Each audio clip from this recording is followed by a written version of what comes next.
Doctor Sarvepalli Radhakrishnan. এই নামটি কম বেশি প্রায় সকলের কাছেই পরিচিত, কিন্তু ওনার জন্মদিবস 5ই সেপ্টেম্বর সকলের কাছে আরও বেশি পরিচিত শিক্ষক দিবস রূপে। শিক্ষক শব্দটির গুরুত্ব আমাদের জীবনে অনেকখানি। একজন ব্যক্তির ব্যক্তিত্ব গঠনের পিছনে মা বাবার পরের স্থানটি হয়ে থাকে শিক্ষক শিক্ষিকার। ওনারা কখনো শাসন করে তো কখনো ভালোবেসে, কখনো রেগে গিয়ে দু চারটে বাজে কথা বলে তো কখনো নম্রভাবে আমাদের জীবনের সঠিক শিক্ষা দেওয়ার প্রচেষ্টা করে থাকেন। শুধু যে পুঁথিগত শিক্ষা তা নয়, বাস্তব জীবনেরও বহু শিক্ষা দেন শিক্ষকরা। তুমি যদি কখনো সাফল্যের শিখরে পৌঁছে যাও, তাহলে কিছু রক্তের সম্পর্ক ও হিংসা করবে, কিন্তু রক্তের সম্পর্ক না হওয়া সত্ত্বেও শিক্ষকই এমন ব্যক্তিত্ব যিনি তোমার প্রতি গর্ব অনুভব করবে। এই স্বার্থের দুনিয়াতে নিঃস্বার্থভাবে ছাত্রছাত্রীর ভালো চাওয়ার অন্যতম নাম হলো শিক্ষক। ঠিক তেমনই আজকের গল্প নারায়ণ গঙ্গোপাধ্যায়ের লেখা দাম, যেখানে লেখক তার মাস্টারমশাইকে মনে রেখেছেন একজন রাগী বদমেজাজি অঙ্কের মাস্টারমশাই রূপে, এবং তা নিয়ে পত্রিকাও লিখেছেন। কিন্তু ওনার মাস্টারমশাই সেই পত্রিকাটিকে খুব যত্ন করে রেখেছেন এবং তিনি তার ছাত্রের প্রতি গর্বও অনুভব করেন। তাই আজকের গল্প সকল শিক্ষক শিক্ষিকাকে উৎসর্গ করে ওনাদের আমাদের জীবনের গুরুত্ব কতটা তা বোঝানোর জন্য ছোট্ট একটি প্রচেষ্টা। স্কুলে কি বিভীষিকায় যে ছিলেন ভদ্রলোক, আমাদের অঙ্ক কষাতেন। আশ্চর্য পরিষ্কার ছিল মাথা। যেসব জটিল অঙ্ক নিয়ে আমরা ঘন্টার পর ঘন্টা পণ্ডশ্রম করেছি, একবার মাত্র তাকিয়ে দেখতেন তার দিকে, তারপরেই এগিয়ে যেতেন ব্ল্যাকবোর্ডে। খসখস করে ঝড়ের গতিতে এগিয়ে চলত খড়ি। হঠাৎ খড়ি ভেঙে গেলে বিরক্ত হয়ে টুকরো দুটো আমাদের দিকে ছুঁড়ে দিয়ে তৎক্ষণাৎ আর একটা তুলে নিতেন। একটু পরেই আমরা রোমাঞ্চিত হয়ে দেখতাম ছবির মতো অঙ্কটা সাজিয়ে দিয়েছেন।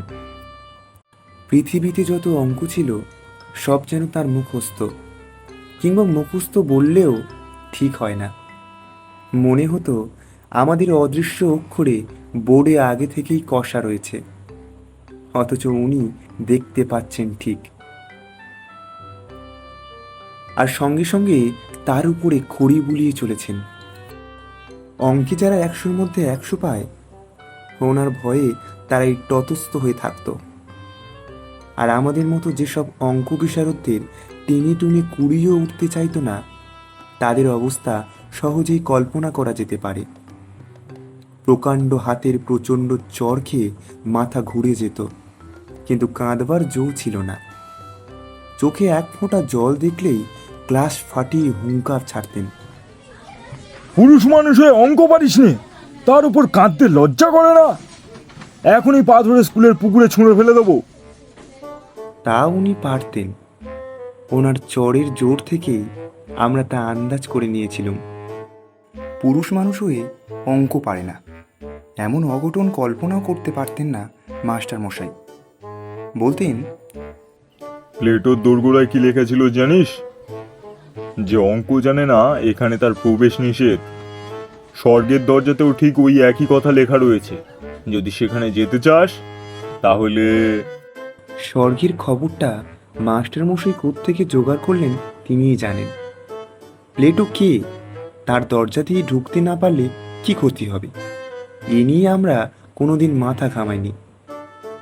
তাছাড়া যে স্বর্গে পা দিয়েই জ্যামিতির এক্সট্রা কষতে হবে, কিংবা স্কোয়ার মেজারের অঙ্ক নিয়ে বসতে হবে, সে স্বর্গের চাইতে লক্ষ যোজন দূরে থাকায় আমরা নিরাপদ বোধ করতাম। ম্যাট্রিকুলেশনের গণ্ডি পার হয়ে অঙ্কের হাত থেকে রেহাই পেলুম, মাস্টারমশাইয়ের হাত থেকেও। কিন্তু অঙ্কের সেই বিভীষিকা মন থেকে গেল না। এমএ পাস করবার পরেও স্বপ্ন দেখেছি, পরীক্ষার লাস্ট বেল পড়ো, অথচ একটা অঙ্কও আমার মিলছে না। মাস্টারমশাই গার্ড হয়ে একবার আমার সামনে এসে দাঁড়িয়েছেন। দু চোখ দিয়ে তার আগুন ঝরছে, দাঁতে দাঁত ঘষে বলছেন, মাথার উপর ঘুরন্ত পাখা সত্ত্বেও ঘামে নিয়ে আমি জেগে উঠেছি। মৃদু নীল আলোয় দেখেছি চেনা ঘরটাকে। চোখে পড়েছে সামনে আমার পড়ার টেবিল, আমার বইপত্রের স্তূপ। গভীর তৃপ্তির সঙ্গে ভেবেছি এখন আর আমাকে স্কুলে অঙ্ক কষতে হয় না, আমি কলেজে বাংলা পড়াই। একদিন একটি পত্রিকার পক্ষ থেকে ফরমাশ এলো, আমার ছেলেবেলার গল্প শোনাতে হবে। আমি জানালুম লেখক হিসাবে আমি নিতান্ত সামান্য ব্যক্তি, আমার ছেলেবেলার গল্পে কারো কোনো কৌতূহল নেই। তাছাড়া এমন কোনো স্মরণীয় ঘটনা ঘটেনি যে আসর করে তার লোককে শোনাতে পারি। কিন্তু কর্তৃপক্ষ ছাড়লেন না, তারা জানালেন সাহিত্যের ইন্দ্রচন্দ্র মিত্র বরুণেরাও কেউ তাঁদের বিশেষ পাত্তা দেননি। অতএব আমি ভাবলুম তাহলে নির্ভয়ে লিখতে পারি। ওরা নিজেরা ছাড়া ওদের কাগজের বিশেষ পাঠক নেই, সুতরাং আমার আত্মকথা কারো কাছে স্পর্ধার মতো মনে হবে না। কয়েকটি ঘরোয়া মানুষের কাছে ঘরোয়া গল্প বলবো, ওটা প্রীতির ব্যাপার, পদমর্যাদার নয়। কাগজ কলম নিয়ে বসে গেলুম। মনে এলো মাস্টার মশাইয়ের কথা, লিখলুম তাকে নিয়েই। ছবিটা যা ফুটলো তা খুব উজ্জ্বল নয়। লেখবার সময় কল্পনার খাত কিছুটা মিশিয়ে নিলুম, সেটা বলাই বাহুল্য। সেই সঙ্গে সদুপদেশও একটু বর্ষণ করেছিলুম। মূল কথাটা এই ছিল, অহেতুক তাড়না করে কাউকে শিক্ষা দেওয়া যায় না। গাধা পিটিয়ে ঘোড়া করতে গেলে গাধাটাই পঞ্চত্ব পায়, তার প্রমাণ আমি নিজেই। মাস্টারমশাই আমাকে এত প্রহার করেও অঙ্ক শেখাতে পারেননি, বরং যা শিখেছিলুম তাও ভুলেছি। এখন 2 আর 2 4 না 5 হয়, তাই নিজের মধ্যে সন্দেহ জাগে। পত্রিকার কর্তৃপক্ষ খুশি হয়ে আমাকে 10 টাকা দক্ষিণা দিয়ে গেছেন। মাস্টারমশাইয়ের কাছ থেকে এইটুকুই আমার নগদ লাভ। তারপরে আরও অনেক দিন পার হয়ে গেল, সেই লেখার কথা ভুলে গেলুম মাস্টারমশাইকেও। বয়স বেড়েছে, বিনিদ্র রাত্রি যাপনের মতো অনেক সমস্যা এসে দেখা দিয়েছে জীবনে। বর্তমানের দাবিটা এত বেশি জোরালো যে স্মৃতির দিকে তাকাবার অবসর পর্যন্ত মেলে না। এমনই সময় বাংলাদেশের এক প্রান্তের একটি কলেজ থেকে ডাক এলো, ওদের বার্ষিক উৎসব, অতএব আতিথ্য নিতে যেতে হবে ওখানে এবং বক্তৃতা দিতে হবে। এইসব উপলক্ষেই বিনা পয়সায় বেড়ানো যায়। তাছাড়া কলকাতা থেকে কেউ বাইরে গেলেই তার রাজোচিত সম্বর্ধনা মেলে। এখানকার চড়ুই পাখিও সেখানে রাজহংসের সম্মান পায়। কলকাতা থেকে দূরত্বটা যত বেশি হয়, আমাদের মতো নগণ্যের পক্ষে ততই সুখাবহ। আমি সুযোগটা ছাড়তে পারলুম না। গিয়ে পৌঁছুতে চা, খাবার, আতিথেয়তার উচ্ছ্বাস। ছেলেরা তো এলোই, 2-4 জন সম্ভ্রান্ত লোক এসেও বিনীতভাবে আলাপ করে গেলেন। এমনকি খান কয়েক অটোগ্রাফের খাতা পর্যন্ত এগিয়ে এলো। রোমাঞ্চিত কলেবরে আমি স্বাক্ষরের সঙ্গে সঙ্গে বাণী বিতরণ করতে লাগলাম। ব্যক্তি হিসেবে আমি যে এত মূল্যবান, এর আগে কে ভেবেছিল সে কথা? সবাই জাঁকিয়ে বক্তৃতা করা গেল। রবীন্দ্রনাথ থেকে 12টা উদ্ধৃতি দিলুম, কার একটা ইংরেজি কোটেশন চালিয়ে দিলুম বার্নার্ড শয়ের নামে। শেষে দেশের তরুণদের নিদারুণভাবে জাগ্রত হতে বলে যখন টেবিলে একটা প্রকাণ্ড কিল মেরে বক্তৃতা শেষ করলুম, তখন অল্পের জন্য ফুলদানিটা রক্ষা পেল। আর হল ফাটানো হাততালিতে কান বন্ধ হওয়ার জোর।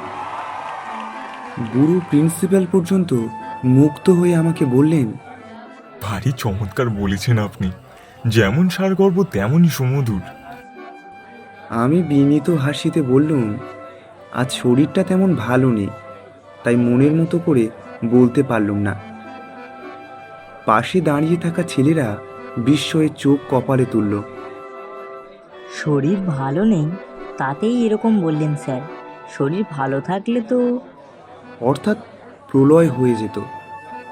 আমি উদার হাসি হাসলুম, যদিও মনে মনে জানি এই একটি সর্বাত্মসাধক বক্তৃতাই আমার সম্বল। রবীন্দ্র জন্মোৎসব থেকে বন মহোৎসব পর্যন্ত এটাকেই এদিক ওদিক করে চালিয়ে দিই। স্তুতিতে স্ফীত মনে চায়ের পেয়ালায় চুমুক দিয়েছি। এমন সময় একটি ছেলে এসে খবর দিল, এক বুড়ো ভদ্রলোক আমার সঙ্গে দেখা করতে চান। প্রিন্সিপাল বললেন, বেশ তো, ডেকে আনো এখানে। ছেলেটি বলল, তিনি আসতে চাইছেন না, বাইরে মাঠে দাঁড়িয়ে রয়েছেন। আমার বক্তৃতায় নিশ্চয়ই কেউ অভিভূত হয়েছেন, আমাকে অভিনন্দন জানাবেন। এ অভিজ্ঞতা আগেও হয়েছে, সুতরাং দাক্ষিণ্য পুলকিত চিত্রে আমি বললুম, আচ্ছা চলো, আমি যাচ্ছি। হলের বাইরে ছোট একটা মাঠ, তরল অন্ধকারে ঢাকা। অত আলো থেকে বেরিয়ে এসে প্রথমে ভালো করে কিছু দেখতে পেলুম না। তারপর চোখে পড়ল মানুষটিকে। কুঁজো লম্বা চেহারা, মাথার সাদা চুলগুলি চিকচিক করছে। ডাকলেন, সুকুমার। আমি চমকে উঠলুম। এখানে কেউ আমার নাম ধরে ডাকতে পারে, সেটা যেমন আশ্চর্য, তারও চেয়ে আশ্চর্য ওই গলার স্বর। আমার মনটাকে অদ্ভুতভাবে দুলিয়ে দিল। স্মৃতির অন্ধকার থেকে একটা ভয়ের মৃদু শিহরণ আমার বুকের ভিতর দিয়ে বয়ে গেল। আমাকে চিনতে পারছো না সুকুমার? আমি চিনেছি। ভয় পাওয়ার অর্থটা বুঝতেও আর বাকি নেই। ওই ডাক শুনে ছেলেবেলায় বহুদিন আমার গায়ের রক্ত হিম হয়ে এসেছে। জানি এখনই একটা ভয়ঙ্কর চর আমার পিঠের উপর নেমে আসবে। সেই ভয়টার কঙ্কাল লুকিয়েছিল মনের চোরা কুঠুরিতে। ওই স্বর বিদ্যুতের আলোর মতো তাকে উদ্ভাসিত করে তুলেছে। আমার মাথা তখনই ওর পায়ে নেমে এলো। মাস্টারমশাই, আপনি? মাস্টারমশাই বললেন, বেঁচে থাকো বাবা, যশস্বী হও। রিটায়ার করার পরে এখানে এসে মাথা খুঁজেছি, বাড়ি থেকে বেরোই না। আজ তুমি বক্তৃতা করবে শুনে ছুটে এসেছি। খুব ভালো বলেছো সুকুমার, খুব খুশি হয়েছি। কিন্তু আমি খুশি হতে পারলুম না। বিজ্ঞানের ছাত্র ছিলেন মাস্টারমশাই। বুদ্ধিতে ছুরির ফালার মতো ছকছক করত চোখ। আজ আমার বক্তৃতার ফাঁপা ফানুস দিয়ে যদি ওকে ভোলাতে পেরে থাকি, তাহলে সেটা আমার কৃতিত্বে নয়, ওর মনেরও বয়স বেড়েছে বলে। অপরাধীদের মতো চাইলুম, না স্যার, আপনার সামনে। মাস্টারমশাই আমাকে বলতে দিলেন না। তোমরাই তো আমাদের গর্ব, আমাদের পরিচয়। কিছুই দিতে পারিনি, খালি শাসন করেছি, পীড়ন করেছি। বলতে বলতে জামার পকেট থেকে বের করলেন শত ছিন্ন এক জীর্ণ পত্রিকা। একদিন আমার ছেলে এইটে আমাকে দেখালে, পরে আনন্দে আমার চোখে জল এলো। কতকাল হয়ে গেল, তবু সুকুমার আমাকে মনে রেখেছে, আমাকে নিয়ে গল্প লিখেছে। সকলকে এই লেখা আমি দেখাই, বলি দেখো আমার ছাত্র আমাকে অমর করে দিয়েছে। মুহূর্তে আমার জিভ শুকিয়ে গেল। লজ্জায় আত্মগ্লানিতে আমার মাটিতে মিশে যেতে ইচ্ছে করলো। একটা কিছু বলতে চেষ্টা করলুম, কিন্তু মুখে কথা ফুটল না। মাস্টারমশাইয়ের গলা ধরে এসেছিল। একটু চুপ করে থেকে বললেন, কি যে আমার আনন্দ হয়েছে সুকুমার, কি বলবো। তোমার এই লেখাটা সব সময় আমার সঙ্গে সঙ্গে থাকে। দু একজন বলে, যেমন ধরে ধরে মারতেন তেমনই বেশ শুনিয়ে দিয়েছে আপনাকে। আমি বলি, শোনাবে কেন, কত শ্রদ্ধা নিয়ে লিখেছে।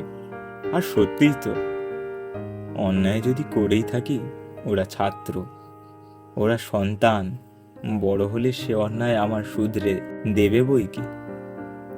জানো সুকুমার, আনন্দে তোমাকে একটা চিঠিও লিখেছিলাম, কিন্তু পাঠাতে সাহস হয়নি। তোমরা এখন বড় হয়ে গেছো। আর বলতে পারলেন না।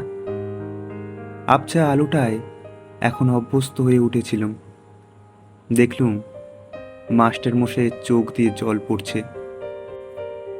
মনে হলো স্নেহ, মমতা, ক্ষমার এক মহাসমুদ্রের ধারে এসে দাঁড়িয়েছি। সেই স্নেহ কোটি মণি মাণিক্য দিয়ে যার পরিমাপ হয় না, সেই মমতা যার দাম সংসারের সব ঐশ্বর্যের চাইতে বেশি, সেই ক্ষমা কুবেরের ভাণ্ডারকে ধরে দিয়েও যা পাওয়া যায় না। আমি তাকে 10 টাকায় বিক্রি করেছিলাম। এ অপরাধ আমি বইব কি করে? এর লজ্জা আমি কোথায় রাখবো?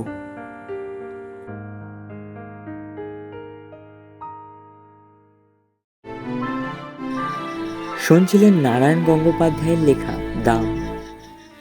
গল্প পাঠে ও অন্যান্য চরিত্রে রতন, মাস্টারমশাই, প্রিন্সিপাল ও অন্যান্য কিছু চরিত্রে সুচন্দন ও স্নিগ্ধা।